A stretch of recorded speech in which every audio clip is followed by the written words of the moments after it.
దేవుడి నామానికి స్తోత్రాలు. మీ అందరికి వందనాలు. దేవుడి మాటలు ఇందాం కాసేపు శ్రద్ధగా. దేవుడు ఒకసారి వెంటనే ఆయన నాయురోని గ్రామానికి వెళ్ళాడనమాట. వెంటనే ఆయన నాయురోని ఒక ఊరికి వెళ్ళాను. వెళ్ళుచుండగా ఆయన శిష్యులు బహు జన సమూహమును ఆయనతో కూడా వెళ్ళుచుండిరి. ఆయన శిష్యులు జనసమూహం వెళ్తున్నారన్నమాట. ఒక ఊరికి నాయూరు అనే గ్రామానికి వెళ్తున్నారన్నమాట. వెళ్తుంటే అప్పుడు ఆయన ఆ ఊరి గబుని వద్దకు వచ్చినప్పుడు చనిపోయిన ఒకడు వెలుపలికి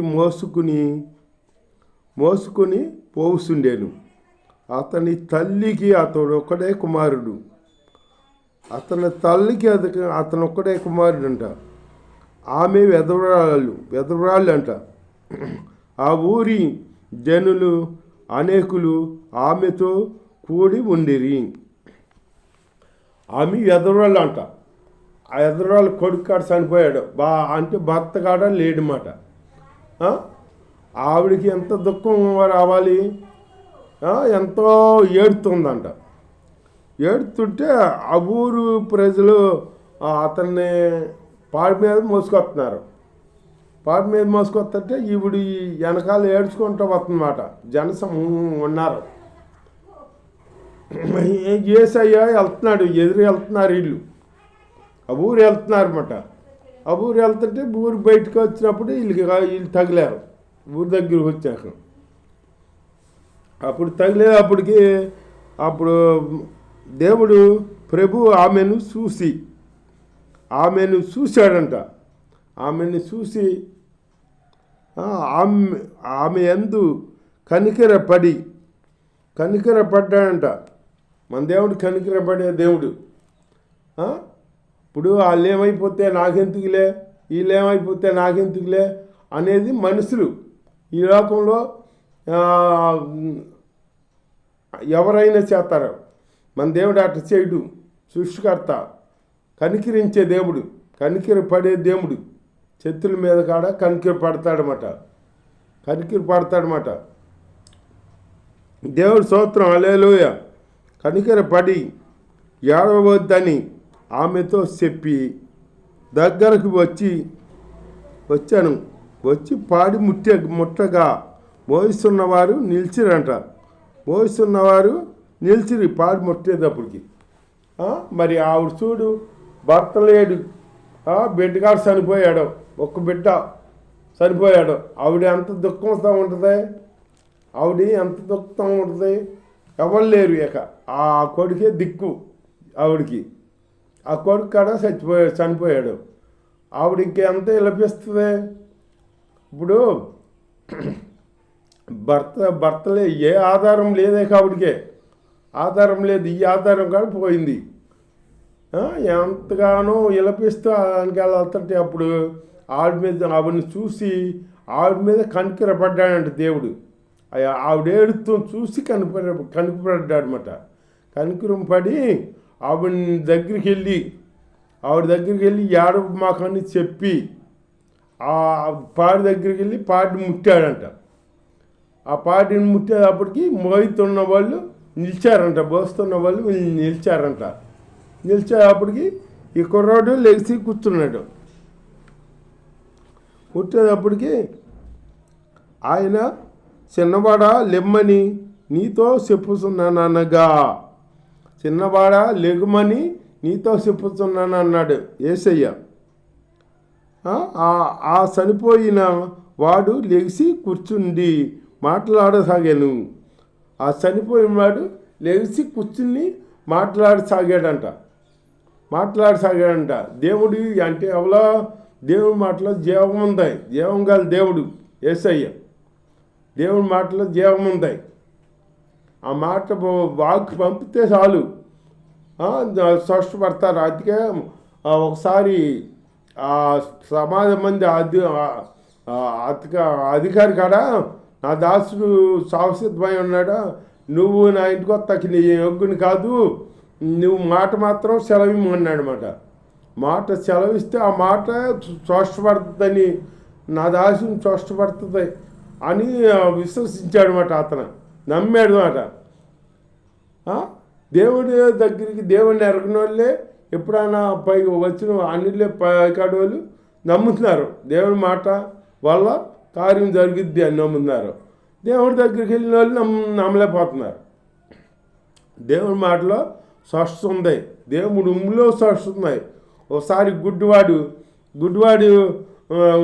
గుడ్డివాడిని దగ్గరికి వెళ్ళి కనికరపడి ఆ గుడ్డివాడు అక్కడ ఉమ్మూసి తుప్పు అని ఉమ్మూసి ఆ ఉమ్ముతో బురద చేసి ఆ బురద కళ్ళకి రాశాడంట. రాసి కోనేటిలోకి వెళ్ళి కడుక్కోమన్నాడంట. కడుక్కుంటే సూపు వచ్చింది. ఒకసారిగా అన్నిటిగా చూసేటప్పటికి కుర్రోడికి ఆనందం వచ్చేసింది. ఈ స్పష్టపరిచిన యేసు ఎట్టెళ్ళాడో, ఈ ఎవరు స్పష్టపరిచాడో ఈ కుర్రోడికి తెలియదు అసలు. ఈ కడుక్కునేటప్పటికి ఇతను వెళ్ళిపోయాడు కదా, ఇతనేమో ఆకాశాన్ని ఇవన్నీ చూస్తున్నాడు, వెళ్ళిపోయాడు. అట్టగా ఈ ఊళ్ళో వాళ్ళు వచ్చేమో నిన్నెవరు స్పష్టపరిచారు చెప్పు అంటున్నారు. వీళ్ళు ఏం చెప్తాడా, ఈ కుర్రాడే చూడాల స్పష్టపడుతుంది ఆయన ఎవలని. దేవుడి స్తోత్రం, చెప్పు అంటున్నారు వీళ్ళు. అట్లాగే దేవుని మాటలో స్పష్టం ఉంది, చూపులో స్పష్టం ఉంది, అన్నింటిలో స్పష్టం ఉంది, వస్త్రపతిలో ఉంది. దేవుడు గొప్ప కార్యాలు చేసే దేవుడు, మంచి కార్యాలు చేసే దేవుడు. అలాంటి దేవుడిని మనం పెడసేవుని పెడుతున్నమాట. అందరూ భయంకాంతులు అయ్యారంట. అరే చనిపోయిన బిడ్డ బ్రతికాడే, మాట్లాడుతున్నాడే, ఇది ఎక్కడ సాధ్యం, మేము చూడలేదే, భూమి పుట్టిన కాడి నుంచి మేము చూడలేదే అని వీళ్ళు అంటారు. భలే విచిత్రం జరిగింది, చనిపోయిన బిడ్డ బతికిపెట్టి అని వీళ్ళు అందరూ ఒకరికొకరు చెప్పుకుంటున్నారు అన్నమాట. మనలో గొప్ప ప్రవర్త బయలుదేరి ఉన్నాడని దేవుడు మన ప్రజలకు దర్శనమును అనుగ్రహించనని ఉన్నాడు. దేవుణ్ణి మహింపరిచారు. దేవుడు మనలో పెద్ద ప్రవర్తన పంపాడో, ఆయనకు అధికారం ఇచ్చాడో, ఆయన ద్వారా కార్యాలు జరుగుతున్నాయి అని దేవుణ్ణి కనపరిచారంట. దేవుడి స్తోత్రం, దేవుణ్ణి కనపరిచాడంట, మహింపరిచాడంట. అట్లాగే దేవుని తండ్రిని గణపరితాకు వచ్చాడు యేసయ్య. తండ్రిని పెద్దాంట్లో తండ్రిని ముందుంచాడనమాట. తండ్రినే ఇది నేను చేసిన కార్యం కాదు, తండ్రి వద్ద నుంచి వచ్చింది అని తండ్రికి మహిమ తీసుకొచ్చాడనమాట. అట్లాగే మనం దేవుణ్ణి పరిచే బిడ్డలుగా మనం ఉండాలి. దేవుణ్ణి ఆరాధిస్తామంటే కాదు, మన మాట మారాలి, చూపు మారాలి, మన నడక మారాలన్నమాట. ఒకసారి ఒక అతను లోకంలో ఉండగా అక్రమ సంబంధం పెట్టుకున్నాడంట. తల్లి ప్రార్థన చేద్దు, ఈ కొడుకేమో లోకంలో తిరుగుతా ఒక ఆవిడతో అక్రమ సంబంధం పెట్టుకున్నాడంట. పెట్టుకుంటే తల్లి ఏడు చెప్పుడు ప్రార్థన చేస్తుందంట. ప్రార్థన చేస్తుంటే చేయగా అప్పుడు ఇతను మారిపోయి మంచి మనసు వచ్చి మంచిగా జీవిస్తాడంట. అతను ఒకసారి బయటికి వెళ్తా అటు వెళ్ళాడంట. అది అక్రమ సంబంధం పెట్టుకున్న వేసి వీధికి అటు వెళ్ళాడంట. అటు పని ఉండి అటు వెళ్తుంటే వెళ్ళాడంట. ఇప్పుడు చూసిందంట, చూసి కేకేసిందంట. అగస్టిను నేను ఇటు చూడు అంటుందంట. సోతలేదంట. మళ్ళీ కేకేసినంట. అగస్టిను నేను అంటే అప్పుడు ఈ వెనక్కి తిరిగి చూసి నువ్వే కానీ నేను కాదు అన్నాడంట. నువ్వే కానీ నేను కాదు. ఆ అగస్టిను, ఆ పాత అగస్టిను చనిపోయాడు. మా అమ్మ చేసిన ప్రార్థనలో ఆ వరదలో పడి కొట్టుకుపోయాడు అని చెప్పాడంట. అంటే వాళ్ళ అమ్మ చేసిన కన్నీటి ప్రార్థన, ఆ కన్నీటిలో ఈ పాత అగస్టిన్ కొట్టుకుపోయాడని చెబుతున్నాడు అనమాట. అట్లాగే మనం అట్లాంటి మారు మనసు కలగాలి మనకి. మనం మారామంటే మునుపటి జీవితం మనలో ఉండకూడదు, ఇక మనలో పలుకు ఉండకూడదు. మనలో పలుకు ఉంటే ఉందనుకో, లోక క్రియలు చేస్తున్నాం అనుకో, మనలో పలుకు ఉన్నట్టే. ఏసే అంటున్నాడు, మీరు ఏసే దేనికి కోప్పడిన వాడు కాదు, ఏ పాపం చేసిన వాడు కాదు, ఏ అక్రమం చేసిన వాడు కాదు. అలాగే మనం ఏ పాపం చేయకుండా, ఏ అక్రమం చేయకుండా మనం మంచిగా జీవించాలన్నమాట. జీవించాలి. స్తోత్రం, దేవుడి స్తోత్రం, హల్లెలూయా. అలాంటి జీవితం మనం జీవిస్తూ దేవుడి నామాన్ని గణపరిచే బిడ్డలుగా ఉండాలి. అతను అట్లా అన్నాడనమాట. మా అమ్మ చేసిన ప్రార్థనలో ఆ పాత అగస్టిని కొట్టుకుపోయాడు. ఈ ఉన్న అగస్టిను, కొత్త అగస్టిను ఇతన మంచి మార్గాన్ని వెనుకున్నాడు. నువ్వెవరో నాకు తెలీదు అన్నాడంట. అని వచ్చాడంట. అట్లాంటి మారు మనసు కలగాలి మనకి. మనం దేవుడిని నమ్ముకున్నామంటే మళ్ళీ పాతది కలుసుకోకూడదు, పాత స్నేహాలు మనకు ఉండకూడదు. మనం వాళ్ళు పలికితే పలుకు అంటాం, వచ్చేస్తాం అంతే. వాళ్ళతో ఎక్కువ అనవసరం మనం మాట్లాడకూడదు. మనుషులతో ఉండమన్నాడు దేవుడు, మనుషులు ప్రేమించమన్నాడు, ప్రేమించకుండా ఉండకూడదు. వాళ్ళు మాట్లాడితే మాట్లాడు అంతే, నువ్వేం మాట్లాడకూడదు, వచ్చేయాలి. అంటే అంతే, వచ్చేసి నీ పని నువ్వు చేసుకోవాలి. ఆత్మీయంగా బైబిల్ చదువుకుంటాం, ప్రార్థన చేసుకుంటాం, దేవుడి పాటలు పాడుకుంటాం, దేవుని అడిజాల్లో నడుచుకోవాలి. అంతేగాని నువ్వు వాళ్ళకి ఆగంగానే నేను కేకేశారు ఏంటో వస్తున్నా కానీ వెళ్ళి కలాసుకుని అన్నీ చేసి వాళ్ళతో మాట్లాడుతాం, వాళ్ళతో కూర్చుని తినటం అవి చేయకూడదు. నువ్వు చేస్తే నువ్వు మారినట్టు కాదు. మనిషి మారాలి. నువ్వు లోకంలో ఉన్నప్పుడు నీది రోత బతుకు, రోత జీవితం. ఆ రోత జీవితాన్ని మార్చాడు దేవుడు. మార్చినప్పుడు ఆ రోత జీవితాన్ని వదిలిపెట్టేయాలి. కుక్క తన వాంతికి తిరిగినట్టు తిరగకూడదు మనం. కుక్క అంట వాంతి చేసుకుని అటు ఇటు చూద్దంట. ఏంటి ఎవరైనా చూసారో లేదని అటు చూసి మళ్ళీ ఆ కక్కిన దాన్నే మళ్ళీ తింటదంట. అట్లాంటి కుక్క కక్కిన కూడికి ఆశపడినట్టు మనం ఆశపడకూడదు. ఆ వెనకటి జీవితం మనకు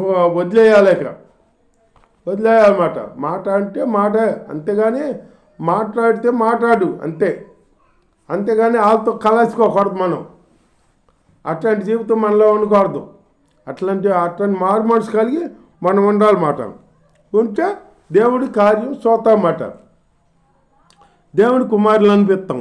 యోహాను శిష్యులు ఈ సంగతులన్నీ అతనికి తెలియజేసిరి.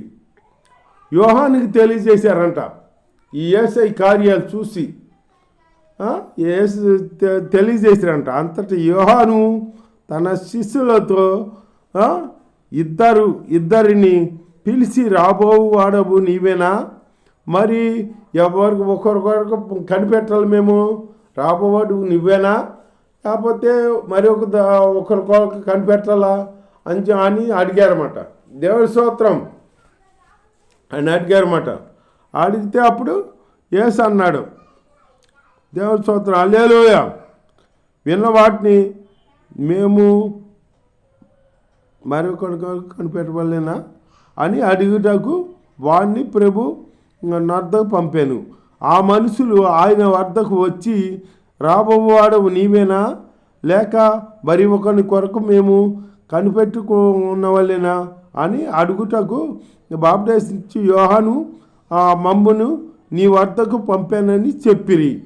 ఆ గడియలోని బాప్టిజమిచ్చి యోహాను మమ్మల్ని పంపాడు, నీవేనా రాబోవాడు, ఇంకో ఎవరన్నా ఉన్నారా అని అడిగితే అప్పుడు ఆ గడియలోని ఆయన రోగులను బాధలను అపత్రాత్మలు గల అనేకులను స్పష్టపరిచి చాలామంది గుడ్డివారికి చూపు దయచేశాను.